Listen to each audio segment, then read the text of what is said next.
Hello అండి అందరికీ ఈరోజు నేనైతే మొక్కజొన్న గారెలు చేస్తున్నాను. ఇది ఎలా చేసుకోవాలో చూసేద్దాం. ఫస్ట్ ఇది చాలా సింపుల్ రెసిపీ అండి, ఎవరైనా చాలా క్విక్గా చేసుకోవచ్చు. సో ఇప్పుడు దీని తయారీ విధానం చూద్దాము. ముందుగా 2 మొక్కజొన్నలు తీసుకొని వాటిని ఒలిచి పక్కన పెట్టుకోవాలండి. ఈ మొక్కజొన్నలను మిక్స్ పట్టేటప్పుడు దీంతో పాటు 2 పచ్చిమిర్చి, ఒక అల్లం ముక్క కూడా యాడ్ చేయాలండి.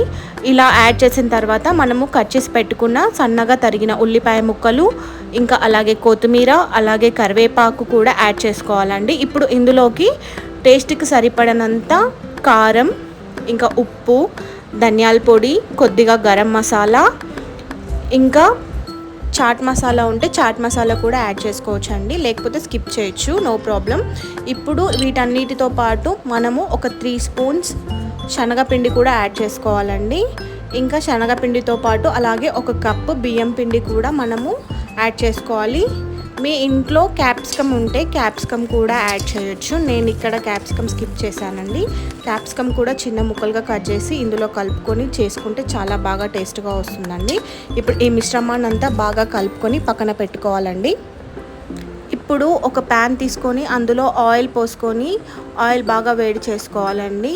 మనము కలిపి పెట్టుకున్న ఈ మిశ్రమం నుంచి కొద్దిగా తీసుకొని దాన్ని చిన్నగా చేతిలో పెట్టుకొని ప్రెస్ చేసుకొని ఒక షేప్లోకి వచ్చేలాగా చూసుకోవాలండి. మీరు కావలిస్తే చిల్లు కూడా పెట్టుకోవచ్చు అండి, మీరు చిన్నగా వడలాగా కూడా చేసుకోవచ్చు. నేనైతే ఇక్కడ డైరెక్ట్గా ఇట్లా రౌండ్ షేప్లో చేస్తున్నానండి గారెలు.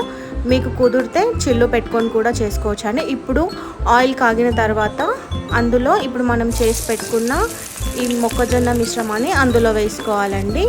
ఇప్పుడు అవి ఆయిల్లో మీడియం ఫ్లేమ్లో ఫ్రై చేయాలి. ఫ్రై చేస్తున్నప్పుడు మనము వాటిని లైట్గా అటు ఇటు కదుపుతూ తిప్పేసుకోవాలండి. అటు ఇటు అన్న తర్వాత కొంచెం గోల్డెన్ బ్రౌన్ కలర్ వస్తాయి. మనం మీడియంలో ఫ్లేమ్ మీద ఫ్రై చేసుకోవడం వల్ల లోపలున్న పిండి మొక్కజొన్న మిశ్రమం అంతా బాగా ఉడుకుతుందండి. లేదు హై ఫ్లేమ్లో చేసుకుంటే మనకి పైన కలర్గా వస్తుంది కానీ లోపల మాత్రం అలాగే పిండి ఉంటుంది. సో ఎప్పుడైనా సరే మీడియం ఫ్లేమ్ మీద ఫ్రై చేసుకుంటే మొక్కజొన్న గారెలు అనేవి బాగా వస్తాయి. సో ఇప్పుడు మనకి కావాల్సిన మొక్కజొన్న గారెలు అయితే తయారైపోయాయి. థ్యాంక్ యూ సో మచ్ అండి. మీరు కూడా ఇంట్లో చక్కగా చేసేసుకోవచ్చు. ఇవి చాలా బాగుంటాయి, చాలా హెల్దీ కూడా. So thank you so much. Please do subscribe my channel.